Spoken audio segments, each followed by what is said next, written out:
You know that feeling where it seems like everyone in your course is doing fine besides you?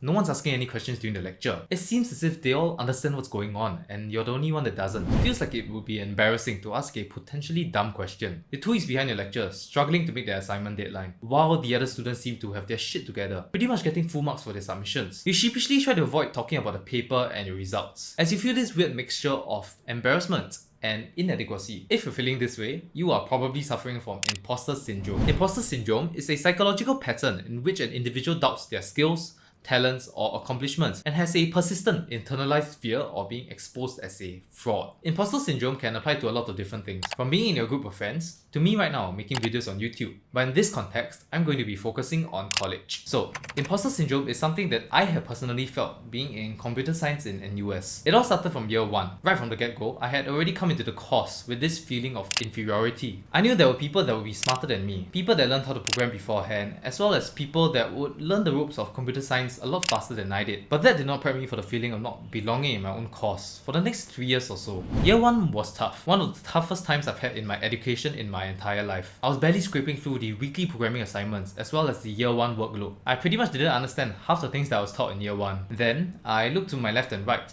to the people around me in computer science. I saw how, despite some initial struggle, they started to flourish. They could get their assignments done on time, they could finish their extra credit assignments, all of this in a hectic curriculum with time to spare, while I was still stuck on that one assignment that I spent 7 hours on with zero progress. I've been there, and it wasn't fun, and ultimately my grades turned out pretty bad. Here are my grades in my very first year of college. If you noticed, ironically, the modules that I performed the worst in were computer science modules. I got a grand total of 4 C+ on 4 basic core CS modules. All of this while I see my friends discussing whether they should SU their A- or B+.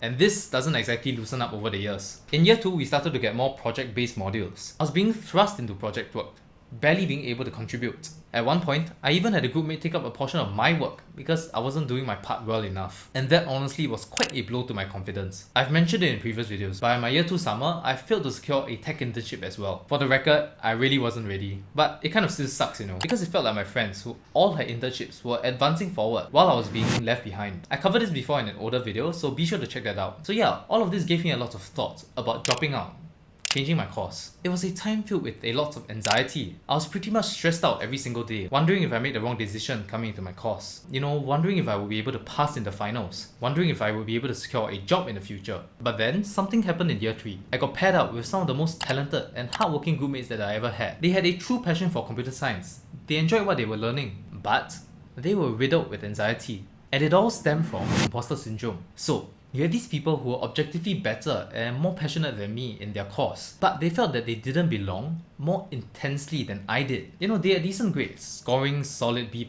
maintaining a solid GPA. But there they were, thinking that they were horrible at programming and constantly downplaying their own abilities. And that just made me realize that we're all in the same boat. Those students that look as if they understand everything in class, they might just be as clueless as you are. And perhaps it's time for us to acknowledge that we aren't as stupid as we think we are. So, how can we go about curbing imposter syndrome? Here's how I personally went about curbing my imposter syndrome. Firstly, I acknowledged and accepted the fact that there were always going to be people that were better than me, and that doesn't matter. What matters is how you feel. If anyone's going to judge you and be condescending, then they don't matter in my eyes. As you go about your life, you'll start to realize that you really don't have time dealing with these people. So yeah, I accepted that I wasn't going to be as good as them, and I refocused all of that energy instead into learning how I could get better. Instead of feeling jealous of other people's aptitude, I focused on looking to them for inspiration, to see what I could learn from these people. Instead of bottling up these feelings of inadequacy, you should try to confront them instead. Instead of beating yourself up for not being as good as others, give yourself credit for doing the best in your circumstance. If you already did your best and still fell short, then that's fine. You couldn't have done much better anyway, so do give yourself some credit for that effort. And another way is to start reframing and recalibrating your thoughts. Instead of thinking that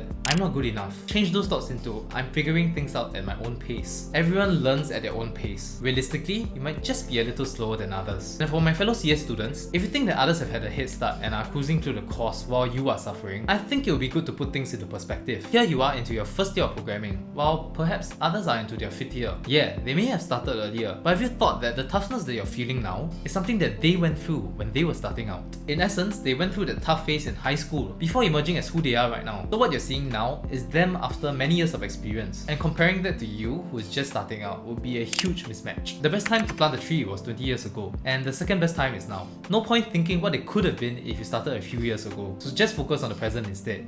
So in conclusion, you may think that you don't belong in college, but that doesn't mean that you don't belong in college. Many times, we put ourselves down and bring down our own self-confidence through these negative thoughts. What I believe we should be doing is to channel the energy that we put into these thoughts and channel that into this consistent pursuit of being a better version of yourself every single day, no matter how small the improvement. And yeah, those are my thoughts on imposter syndrome and why you might feel like you don't belong in college. I hope you guys took away something from this. It's something that I'm personally very invested into because I really know what it feels like to be in this phase. It's not something that I've eradicated from my life per se, but I definitely deal with it a lot better than I used to. If you think that you are suffering from imposter syndrome, always remember that you are not alone in feeling this way. What you think about yourself may not really define who you really are, especially so if you're in this kind of mental state. So with that, that's it for the video. Hope you guys enjoyed it. Do leave a like, sub if you loved it, and I'll catch you guys in the next one.